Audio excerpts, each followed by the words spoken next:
செய்திகளுக்காக ஆனந்தி. விரிவான செய்திகளை காணும் முன் இன்றைய முக்கிய செய்திகள். அவதூறாக பேசியதாக பாமக வழக்கு, திருமாவளவன் நேரில் ஆஜராக விலக்களித்து நீதிமன்றம் உத்தரவு. லஞ்சம் வாங்கியதாக உதவி துணை ஆய்வாளர் கையும் களவுமாக பிடித்த சிபிஐ போலீசார், காரைக்காலில் பரபரப்பு. காமராசரை விமர்சித்த திமுகவை கண்டிக்காமல் காங்கிரசார் வாய்மூடி உள்ளனர், அதிமுக குற்றச்சாட்டு. ஆடி முதல் வெள்ளி அம்மன் கோவில்களில் சிறப்பு வழிபாடு. இனி விரிவான செய்திகள். அவதூறாக பேசியதாக திருமாவளவன் மீது பாமக தொடர்ந்த வழக்கில் அவர் நீதிமன்றத்தில் ஆஜராக விலக்கு அளித்து புதுவை நீதிமன்றம் உத்தரவு பிறப்பித்துள்ளது. புதுச்சேரி வெங்கட சுப்பா ரெட்டியார் சதுக்கம் அருகே கடந்த 2014ஆம் ஆண்டு நடந்த பொதுக்கூட்டத்தில் பங்கேற்ற விடுதலை சிறுத்தைகள் கட்சியின் தலைவர் திருமாவளவன் பாமக தலைவர்களை விமர்சித்து பேசினார். கலவரத்தை தூண்டும் வகையில் அவதூறாக பேசியதாக உருளையன்பேட்டை போலீசார் அவர் மீது வழக்கு பதிவு செய்து விசாரணை நடத்தினர். இந்த வழக்கு மீதான விசாரணை புதுவை 2வது குற்றவியல் நடுவர் நீதிமன்றத்தில் நடைபெற்று வருகிறதா. தொடர்ந்து கடந்த ஆகஸ்ட் மாதம் திருமாவளவன் எம்பி புதுச்சேரி நீதிமன்றத்தில் ஆஜரானார். தொடர்ந்து இந்த வழக்கு விசாரணை நடைபெற்று வருகிறது.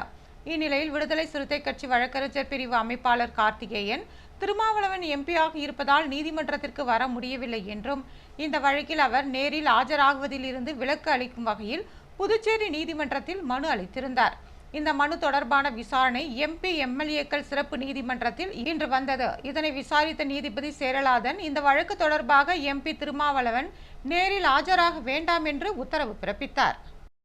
காரைக்கால் அருகே லஞ்சம் வாங்கியதாக சிறப்பு உதவி ஆய்வாளர் ஒருவரை சிபிஐ போலீசார் விசாரணை நடத்தி வருகின்றனர். புதுவை மாநிலம் காரைக்கால் திருநள்ளாறு காவல் நிலையத்தில் சிறப்பு உதவி ஆய்வாளராக பணியாற்றி வருபவர் பக்ரிசாமி. இவர் கடந்த சில மாதங்களுக்கு முன்னர் அதே பகுதியில் உள்ள பெட்டிக்கடையில் புகையிலை பொருட்கள் விற்றதாக மணிவண்ணன் என்பவரை கைது செய்துள்ளார். மணிவண்ணன் சிறைக்கு சென்று வெளியில் வந்துவிட்டதாக கூறப்படுகிறது. ஆயினும் பக்ரிசாமி மணிவண்ணனை அவ்வப்போது சந்தித்து பணம் கேட்டு மிரட்டி வந்ததாக கூறப்படுகிறது. இதனால் மன உளைச்சலுக்கு ஆளான மணிவண்ணன் இது குறித்து லஞ்ச ஒழிப்புத்துறைக்கு புகார் அளித்ததாக தெரிகிறது. இதேபோல பக்ரிசாமி நிலப்பிரச்சனை ஒன்றிலும் லஞ்சம் வாங்கியதாக கூறப்படுகிறது. இந்நிலையில் இன்று பக்ரிசாமிக்கு ஒருவர் போன் செய்து அவர் கேட்ட பணத்தை கொடுக்க தயார் நிலையில் இருப்பதாக குறிப்பிட்ட இடத்திற்கு வருமாறும் தெரிவித்துள்ளார். உடனே பக்ரிசாமி அந்த இடத்திற்கு சென்று லஞ்ச பணத்தை பெற்றபோது அங்கு மறைந்திருந்த சிபிஐ அதிகாரிகள் அவரை கையும் களவுமாக பிடித்துள்ளனர். மேலும் அவரை காவல் நிலையத்தில் வைத்து பல மணி நேரமாக விசாரணை நடத்தி வந்தனர். இதனால் அங்கு பரபரப்பு ஏற்பட்டது. மணிவண்ணன் பக்ரிசாமி லஞ்சம் வாங்கியதால் பிடிபட்டாரா அல்லது வேறு ஏதாவது காரணம் குறித்து அவரிடம் விசாரணை நடைபெற்று வருகிறதா என்பது குறித்து சிபிஐ விசாரணையின் முடிவிலேயே தெரியவரும் என்று கூறப்படுகிறது. தேர்தலில் பாதிப்பு ஏற்படும் என்பதால் திமுகவினரை கண்டிக்காமல் காங்கிரசார் வாய்மூடி கிடப்பதாக அதிமுக குற்றம் சாட்டியுள்ளது. புதுச்சேரி மாநில அதிமுக செயலாளர் அன்பழகன் செய்தியாளர்களை சந்தித்தார். அப்பொழுது அவர் அதிமுக மீது உண்மையில் திருமாவளவனுக்கு அக்கறையும் பாசமும் இருக்குமானால் அவர் முதலில் திமுக கூட்டணியில் இருந்து வெளியே வர வேண்டும் என்றார். தமிழகத்தில் மொத்தமுள்ள 234 இடங்களில் 25% இடங்களை, அதாவது சுமார் 58 இடங்களை வருகின்ற சட்டமன்ற தேர்தலில் திமுக கூட்டணியில் இருந்து விடுதலை சிறுத்தை கட்சி திருமாவளவன் பெற்றால் உண்மையில் அதிமுக அவருக்கு வாழ்த்து தெரிவிக்கும் என்றார். மறைந்த தலைவர் பற்றி விமர்சனம் செய்தாலும் தவறான ஒன்று என்றும், பெருந்தலைவர் காமராசர் பற்றி திமுக எம்பி சிவா தரக்குறைவான கருத்தை தெரிவித்துள்ளது. இதனை கண்டித்து திமுக கூட்டணியில் இருந்து காங்கிரஸ் வெளியேற தயாரா என்று கேள்வி எழுப்பினார். காமராசரை முன்னிறுத்தி தேர்தலை சந்திக்கும் காங்கிரசார் மாற்றுக் கட்சியினர் அவரை தவறாக பேசியதை எதிர்த்து பேசக்கூட முன்வரவில்லை என்றும், முன்னாள் முதலமைச்சர்கள் நாராயணசாமி, வைத்திலிங்கம் ஆகியோர் திமுகவை கண்டித்தால் வருகின்ற சட்டமன்ற தேர்தலில் பாதிப்பு ஏற்படும் என கருதி வாய்மூடி மௌனம் காக்கின்றனர் என்றும் அவர் தெரிவித்தார். வாக்கு வளர்ச்சிக்காக காமராசரை விமர்சித்த திமுகவை கண்டிக்க கூட திராணியற்ற கட்சியாக புதுவை காங்கிரஸ் உள்ளது என்றும் அவர் குற்றம் சாட்டினார். ஆடி முதல் வெள்ளிக்கிழமையான இன்று புதுச்சேரியில் உள்ள அனைத்து அம்மன் கோவில்களிலும் விழாக்கோலம் பூண்டிருந்தது. ஆடி மாதம் அம்மனுக்கு உகந்த மாதமாக கருதப்படுகிறது. இந்த மாதத்தில் அனைத்து அம்மன் கோவில்களிலும் தேர் திருவிழா, தீமிதி திருவிழா என்று அனைத்து விதமான திருவிழாக்களும் விமர்சையாக நடைபெறும். குலதெய்வ வழிபாடு, இஷ்ட தெய்வ வழிபாடு, கிராம தெய்வ வழிபாடு, சிவ வழிபாடு, சக்தி வழிபாடு உள்ளிட்ட பல்வேறு வழிபாடுகள் நடத்தப்படும். ஆடி மாதத்தில்தான் தட்சநாயம் தொடங்குகிறது. இது சூரிய பகவான் வடதிசையில் இருந்து தென் திசை நோக்கி பயணம் செய்யும் காலமாகும். இது ஆடி மாதம் தொடங்கி மார்கழி மாதம் வரை 6 மாதங்களை கொண்டதாகும். இந்த காலம் முழுவதும் தேவர்களுக்கு இரவு பொழுதாக கருதப்படுகிறது.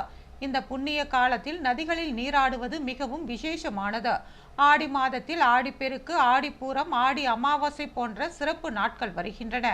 ஆண்டாள் அவதரித்த தினம் ஆடிப்பூரமாகும். அன்றைய தினம் திருவில்லிபுத்தூர் கோவிலில் ஆண்டாள் நந்தவனத்திற்கு எழுந்தருள்வார். அப்போது திருப்பாவை, நாச்சியார் திருமொழி, திருப்பல்லாண்டு பாடி வழிபட வேண்டும்.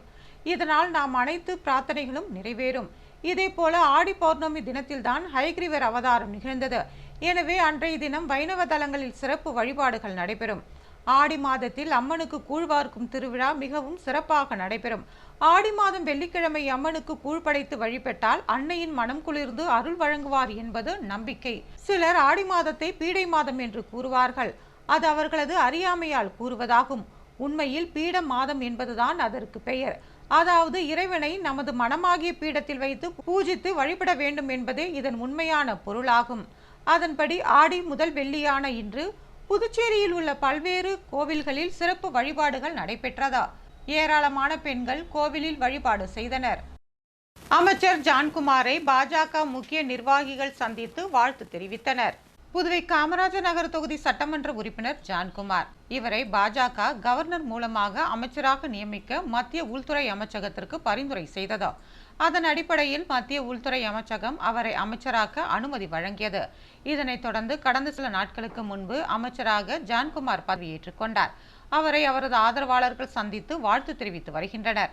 அதன்படி புதிய அமைச்சராக பதவியேற்றுள்ள ஜான்குமாரை பாஜக முக்கிய பிரமுகரும் ராகவா விஷன் தொலைக்காட்சியின் மேலாண் இயக்குநருமான பாலன், கோபி, ரவி ஆகியோர் அவரை நேரில் சந்தித்து சால்வை அணிவித்து பூங்கொத்து கொடுத்து வாழ்த்து தெரிவித்தனர். இந்நிகழ்ச்சியில் பாஜக நிர்வாகிகள், அமைச்சர் ஜான்குமாரின் ஆதரவாளர்கள் கலந்து கொண்டனர். மாவட்ட அளவிலான ஒருங்கிணைப்பு கூட்டம் மாவட்ட ஆட்சியர் குலோத்துங்கன் தலைமையில் நடைபெற்றது.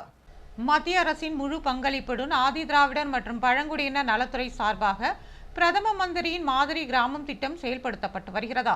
இந்த திட்டத்தின் கீழ் கிருமாம்பாக்கம், சேலியமேடு, பரிக்கல்பட்டு, இருளன் சந்தை, மணமேடு, பனையடிக்குப்பம் உள்ளிட்ட 10 கிராமங்கள் தேர்வு செய்யப்பட்டு உள்கட்டமைப்பு வளர்ச்சிக்காக 20 லட்சம் ரூபாய் வழங்கப்படுகிறதா. திட்டத்தை செயல்படுத்த மாநில, மாவட்ட மற்றும் கிராமப்புற அளவில் ஒருங்கிணைப்பு குழுக்கள் அமைக்கப்பட்டு கிராம வளர்ச்சி திட்டங்கள் தயாரிக்கப்பட்டு வருகிறதா. இந்நிலையில் புதுச்சேரி ஆதி திராவிடர் மற்றும் பழங்குடியினர் நலத்துறை சார்பில் பிரதம மந்திரியின் மாதிரி கிராம திட்டத்தில் மாவட்ட அளவிலான ஒருங்கிணைப்பு குழு கூட்டம் நடைபெற்றதா. மாவட்ட ஆட்சியர் குலோத்துங்கன் தலைமையில் நடைபெற்ற இந்த கூட்டத்தில் நலத்துறை இயக்குநர் இளங்கோவன், சப் கலெக்டர் இஷிதா ரதி ஆகியோர் முன்னிலை வகித்தனர். கூட்டத்தில் TN பாளையம் மற்றும் அபிஷேகப்பாக்கம் ஆகிய கிராமங்களின் வளர்ச்சி திட்டம் குறித்து சமர்ப்பிக்கப்பட்டது. தொடர்ந்து திட்டத்தின் செயல்பாடுகள் குறித்து ஆட்சியர் குலோத்துங்கன் மாவட்ட குழுவினருக்கு விளக்கி கூறினார்.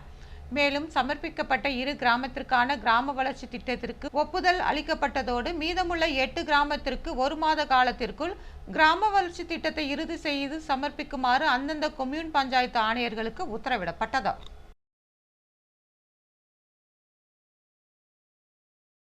காமராசரை இழிவாக பேசிய திருச்சி சிவா எம்பியை கண்டித்து இளைஞர் காங்கிரசார் போராட்டத்தில் ஈடுபட்டனர். காமராசர் குறித்து திமுகவை சேர்ந்த திருச்சி சிவா எம்பி இழிவாக பேசியதாக சர்ச்சை எழுந்துள்ளது. அவரை கண்டித்து பல்வேறு இடங்களில் பல்வேறு தரப்பினர் போராட்டங்களில் ஈடுபட்டு வருகின்றனர். இந்நிலையில் புதுச்சேரி இளைஞர் காங்கிரஸ் சார்பில் திருச்சி சிவா எம்பியை கண்டித்து காமராசர் சிலை அருகில் கண்டன ஆர்ப்பாட்டம் நடைபெற்றது.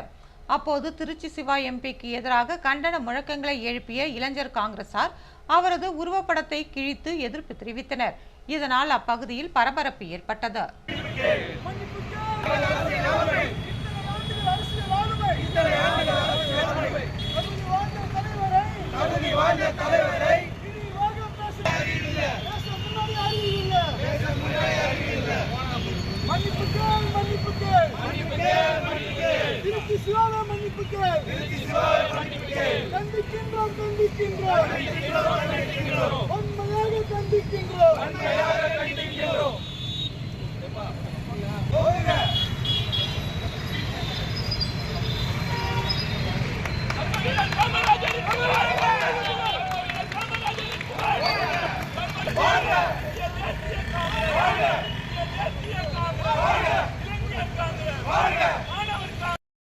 வில்லியனூரில் பயனாளிகளுக்கு வீடு கட்டுவதற்கான ஆணையை எதிர்க்கட்சித் தலைவர் சிவா வழங்கினார். புதுச்சேரி அரசு குடிசை மாற்று வாரியம் மூலம் வீடு கட்டும் திட்டத்தின் கீழ் வில்லியனூர் தொகுதியை சேர்ந்த பயனாளிகளுக்கு வீடு கட்டுவதற்கான தவணைத் தொகைக்கான ஆணை வழங்கும் நிகழ்ச்சி நடைபெற்றதா.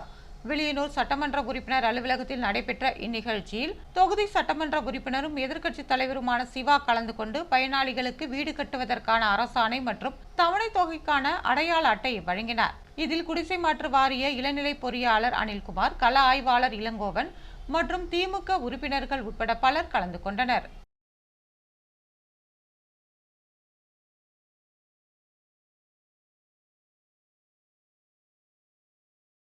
சமையல் எரிவாயு குறித்த விழிப்புணர்வு நிகழ்ச்சியில் ஏராளமான கல்லூரி மாணவர்கள் கலந்து கொண்டனர்.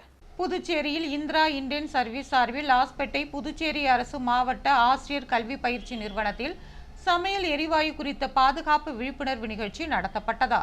சிறப்பு விருந்தினராக இந்திரா இண்டேன் நிறுவனர் பரசுராமன் மற்றும் என்ஆர் காங்கிரஸ் பிரமுகர் நந்தா ஜெயஸ்ரீதரன் ஆகியோர் கலந்து கொண்டு சமையல் எரிவாயு மற்றும் பாதுகாப்பு குறித்து மாணவர்களுக்கு கேள்வி எழுப்பினர். அதற்கு சரியான விடையளித்த மாணவர்களுக்கு பரிசுகள் வழங்கப்பட்டன. ஸ்ரீ அன்னை நுகர்வோர் பாதுகாப்பு குழு திலகவதி நிகழ்ச்சியை ஒருங்கிணைத்தார். கல்லூரி முதல்வர் ராமகிருஷ்ணன், பேராசிரியர் ஆறுமுகம் மற்றும் என்ஆர் காங்கிரஸ் பிரமுகர்கள் மற்றும் 100க்கும் மேற்பட்ட மாணவ மாணவியர் இதில் கலந்து கொண்டனர். அந்த நம்பருக்கு நீங்க கூப்பிடணும். 24 hours அந்த நம்பர் வந்து ஒர்க் பண்ணணும். சரியா? புதிய அறிமுகம் அது. இந்த பகுதியில் இருக்கிறவங்களுக்கு கண்டிப்பா தெரிஞ்சிருக்கும். நான் நந்தா ஜெயஸ்ரீதரன், மாநில அளவில்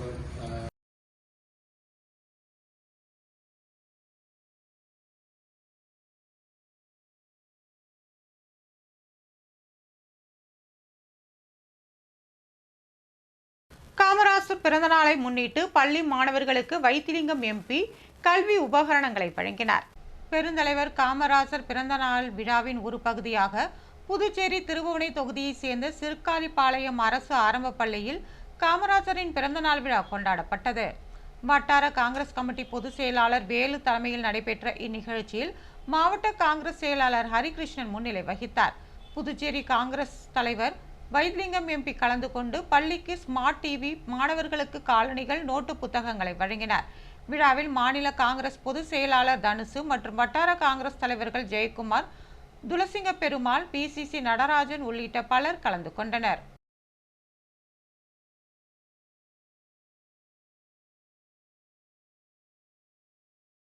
தமிழக வெற்றி கழக பொதுச் செயலாளர் புசி ஆனந்தின் பிறந்தநாளையொட்டி முதலமைச்சர் ரங்கசாமி அவரை நேரில் சந்தித்து வாழ்த்து தெரிவித்தார்.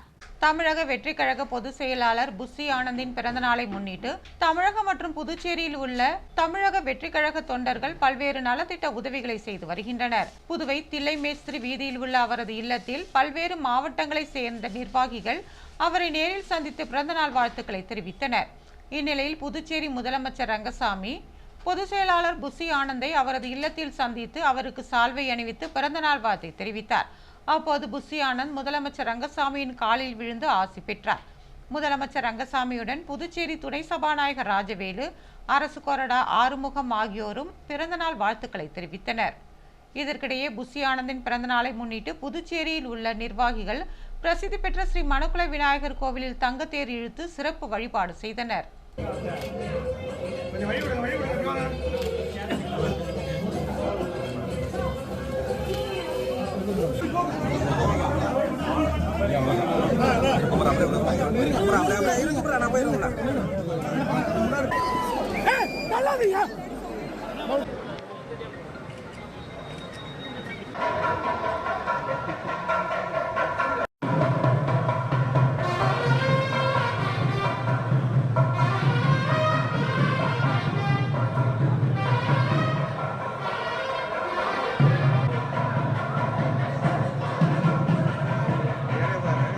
வெளிநாட்டில் வேலை வாங்கி தருவதாக கூறி பெண்ணிடம் பல லட்சம் ரூபாய் மோசடி செய்த மர்ம நபர்களை போலீசார் தேடி வருகின்றனர்.